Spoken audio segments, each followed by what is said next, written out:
As we begin our special chapel this morning to honor Dr. Mark Moore, I want to pause and recognize and welcome several guests that are here with us. With us today are members of both the Life Walk and the East Hill congregations. Thank you all for being here with us today.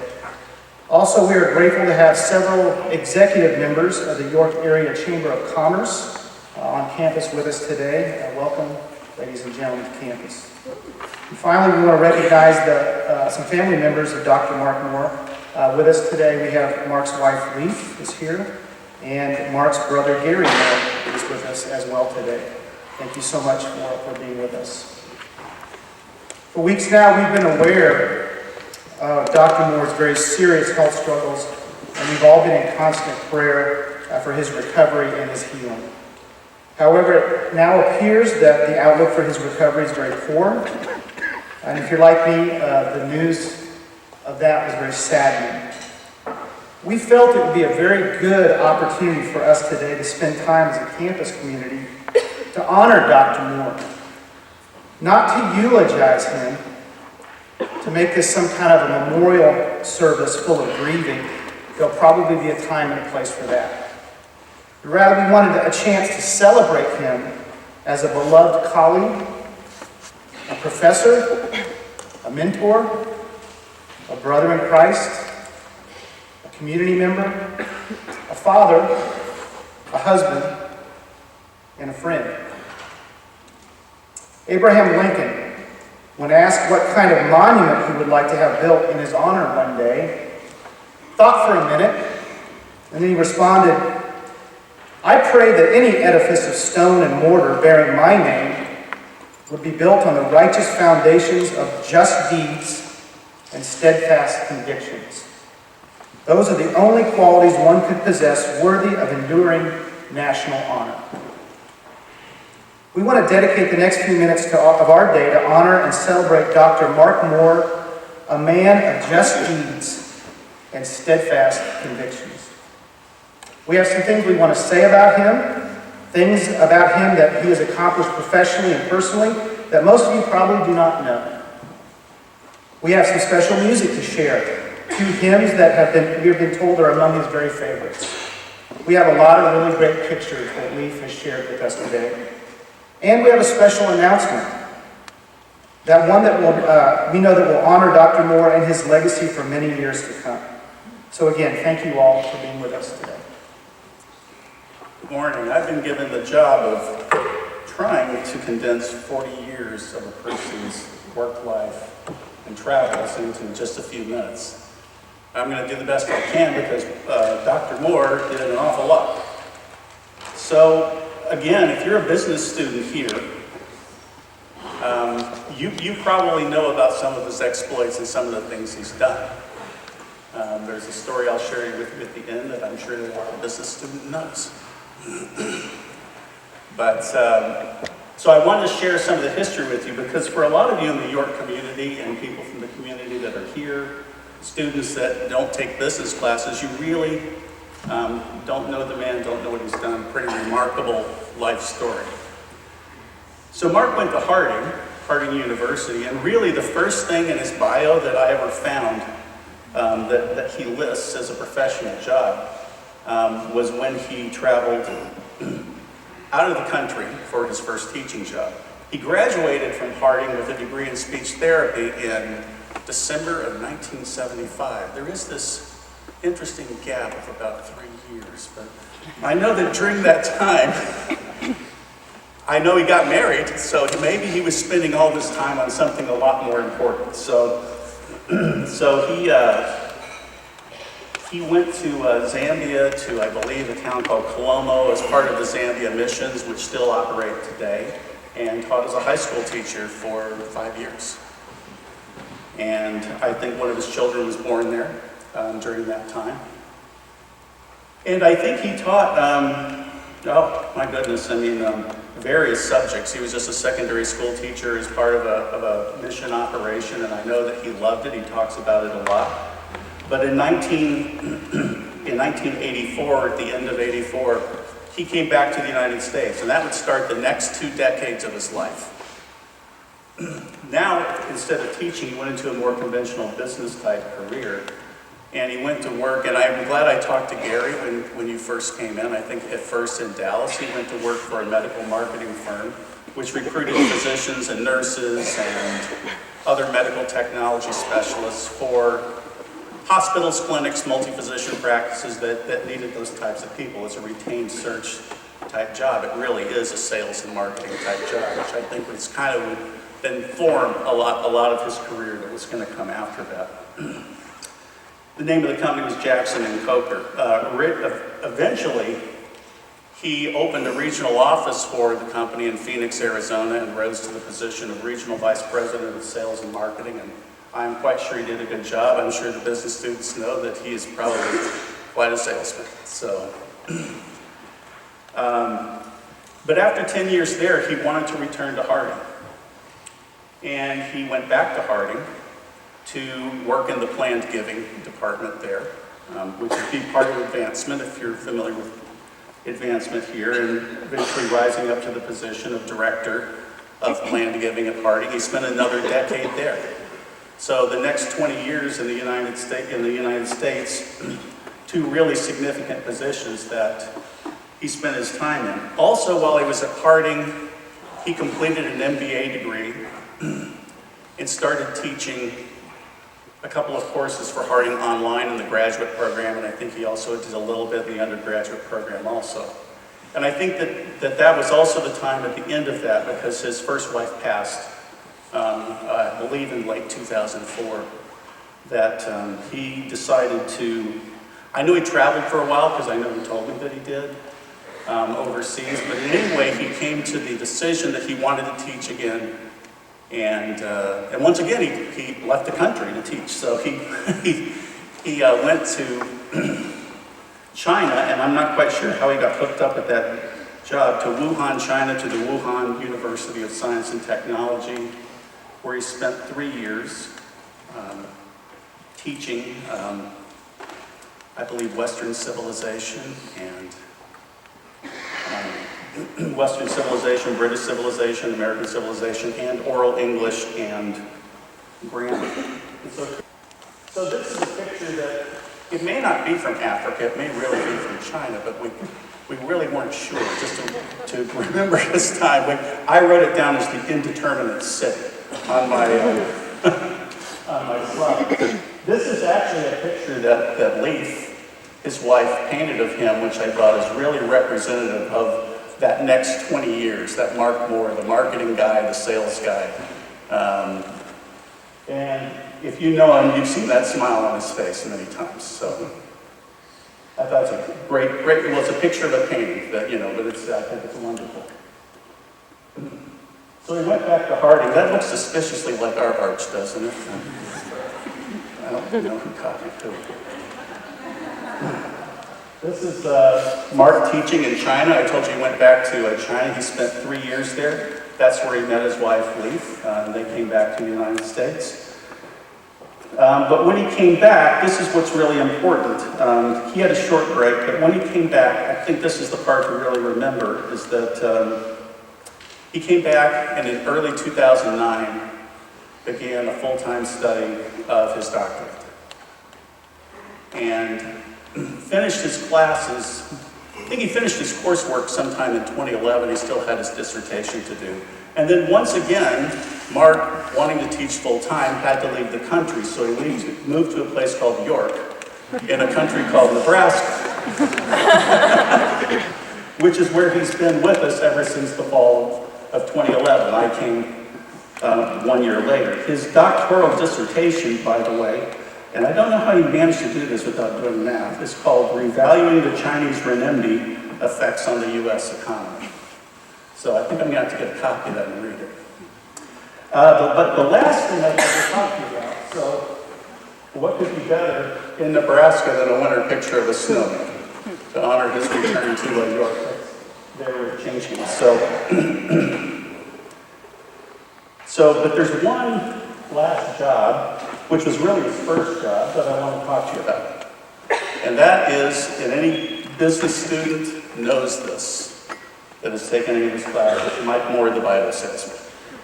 I think Okay, how many people have heard the Bible say the story? Come on, raise your hands. A bunch of you, all your business students have. And I think he talks about this story, and frankly, he's told me the story 5 times. But there's always a little bit of a twist on it. It's always worth listening to again. And where I really became interested in it is when he said that he sold Bibles in rural Virginia, near the West Virginia border. And I was like, hey, that's where all my family's from. And I was, I was interested in it because I said, you didn't really just walk up to people's doors, did you? He said, yeah, I did. Because that could be dangerous there, by the way. But, so, I think this was a seminal moment in his life, and that's why he talks about it. In fact, his daughters and I were talking about it over at their house. He saved one Bible with an inscription inside about it being the hardest summer that he ever had. And he lived out of his car most of the time.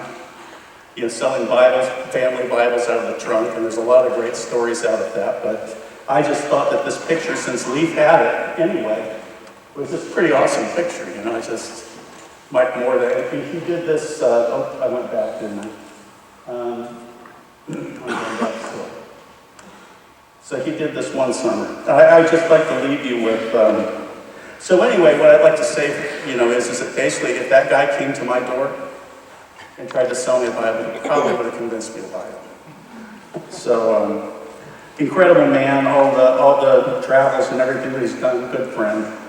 But the two things that, to me, that I know about him is that he loves to teach, loves the students, loves to teach, and he loves to travel and explore the world. So, I'm very happy to be able to share some of that with you this morning.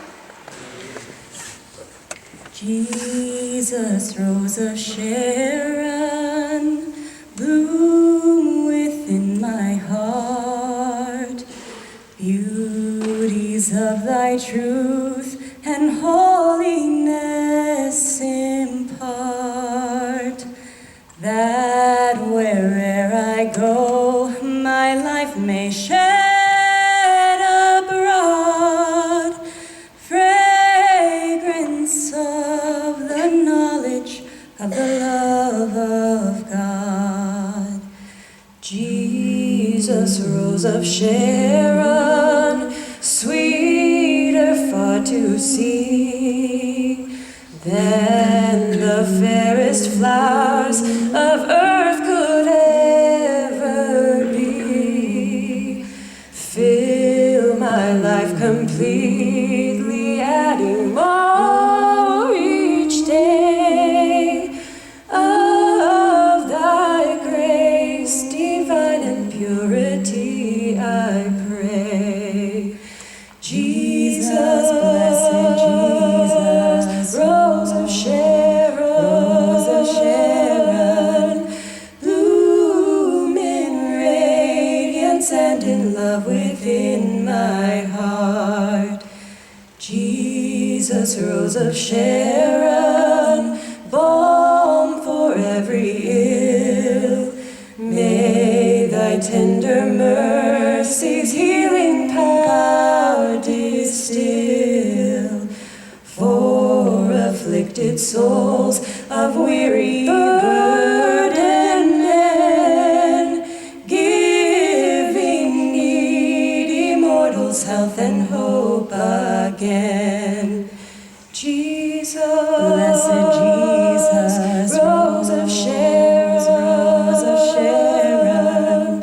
bloom in radiance and in love within my heart.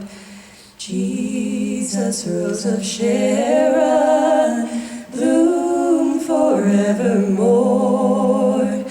Be thy glory seen on earth from shore to shore, till the nations own thy sovereignty complete. Lay their honors down and worship at thy feet. Jesus, blessed Jesus, Rose of Sharon, bloom in radiance and in love within my heart. Bloom in radiance and in love within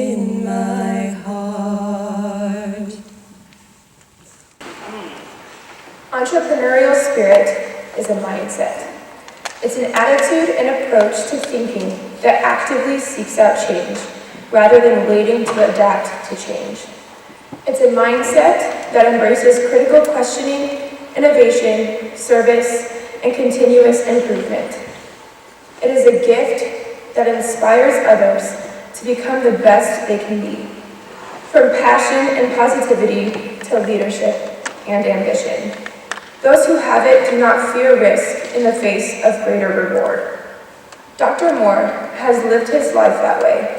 His passion for professional challenge and excellence has taken him all over the world, from Zambia to China.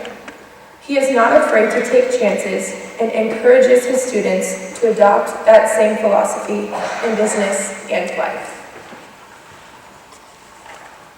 My name is DJ Drews, and I serve as president of the York College Chamber of Phi Beta Lambda, and a national business education organization.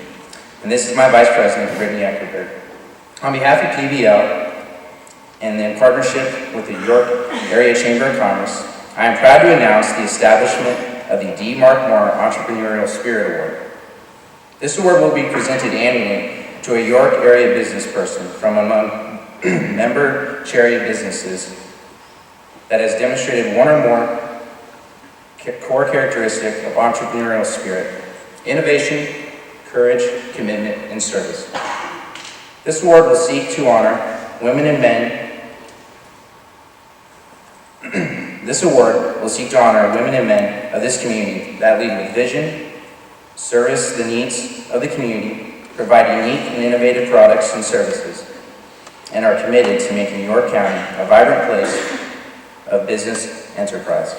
Dr. Moore is proud to have this name linked to these high ideals. Each January, this honor will be awarded at the annual Chamber banquet. The officers of PBL, working with executive members of the Chamber, will select the recipient, and PBL will have the responsibility to present the award at the banquet. We will also have the annual opportunity to tell the story of Dr. Mark Moore, the inspiration behind this honor. At this time, please join with me as we offer our sincere gratitude to the York Area Chamber of Commerce for their support and generosity to this endeavor.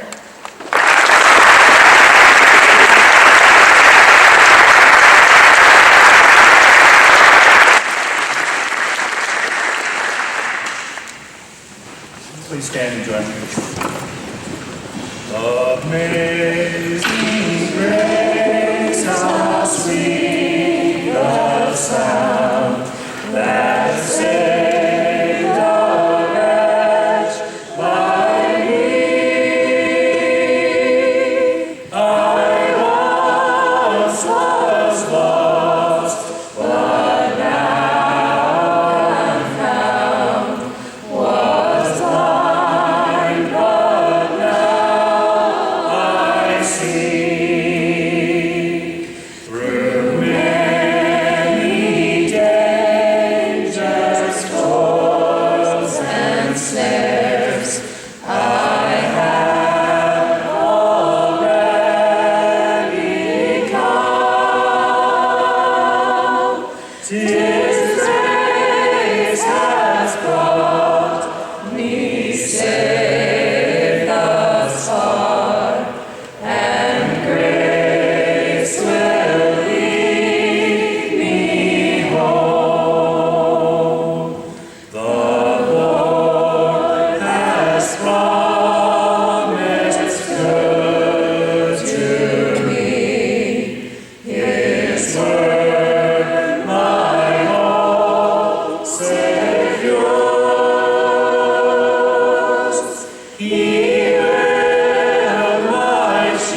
remember when Mark Moore interviewed for this job, he said, you know, I've got some health problems, and those may impact my ability to serve.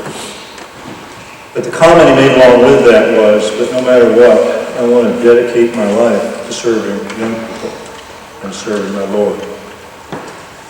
I think it's great that we have this opportunity. I was sitting here thinking about all of us should endeavor to live our lives so that people would want to honor us. That people would think about the good things that we've done. Not necessarily about our abilities, about our talents, about our strength, but our dedication to students, our dedication to the Lord, our dedication to making life better for other people. And I think all those things are true in Mark's life. He really cared about you. He cared about you in ways that some of you don't even understand. Whether you had him in class or not, he cared about your education here, about the strength of this college, about the strength of this business program, and the fact that you'd be going out in the world not representing York College necessarily, but representing the education that you got and representing Jesus Christ. Those were all things that were important to Mark. You know, I got to visit Mark, who was in the hospital. Many of you have.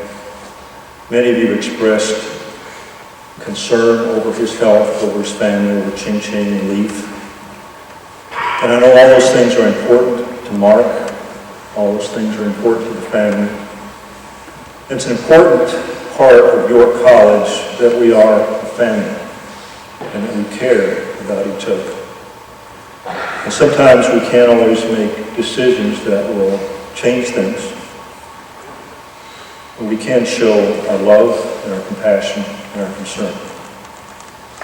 To Leaf especially, and to Ching Ching, may God bless you as you go through this time. Gary, thank you for coming and being with us today. And to all the faculty and staff who have cooked meals, who have gone by to visit, all the students who have met in prayer, some of you have gone to visit Mark. I just appreciate so much the representation of God that takes place on this campus. Thank you for being who you are. Thank you for loving each other. Let's end today by going to our Father.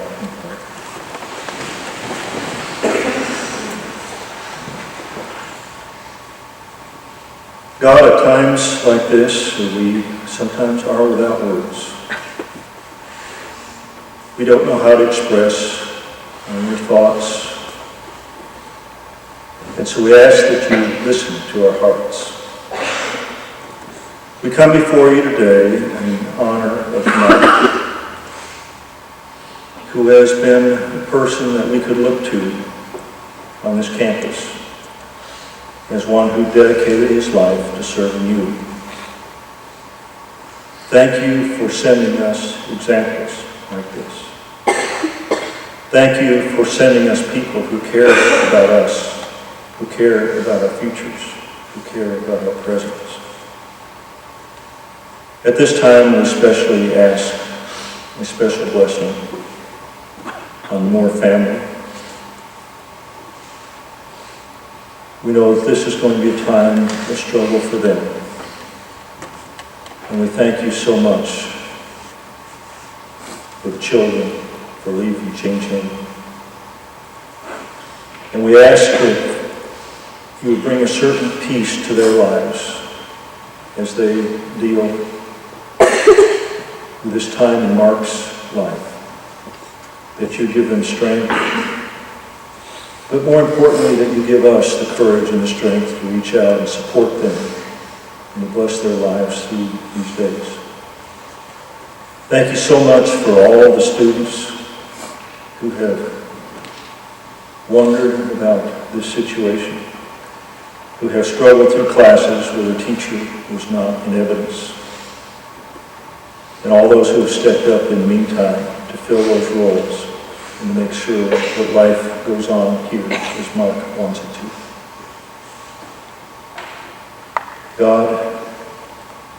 we don't always understand, nor can we put into words. But we know that in the final analysis, that whatever happens can be done for our good. And we know that you're working in Mark's life for his good. And we just ask that you continue to bless us, continue to give us wisdom, continue to give us courage, and help us as we go from this place on this day at this time, that we may be servants of yours, and that we can show our love and our compassion to each other and to the family and to Mark. Bless us through this day. Bless us through this time, especially our heartfelt prayer is be with Mark. Help him through this struggle. And whatever happens, God, let it be in accordance with your will. And let us rejoice in the life of Mark Moore. Thank you for being our God. And we ask this all in the name of your Son, Jesus, who died because you loved us so.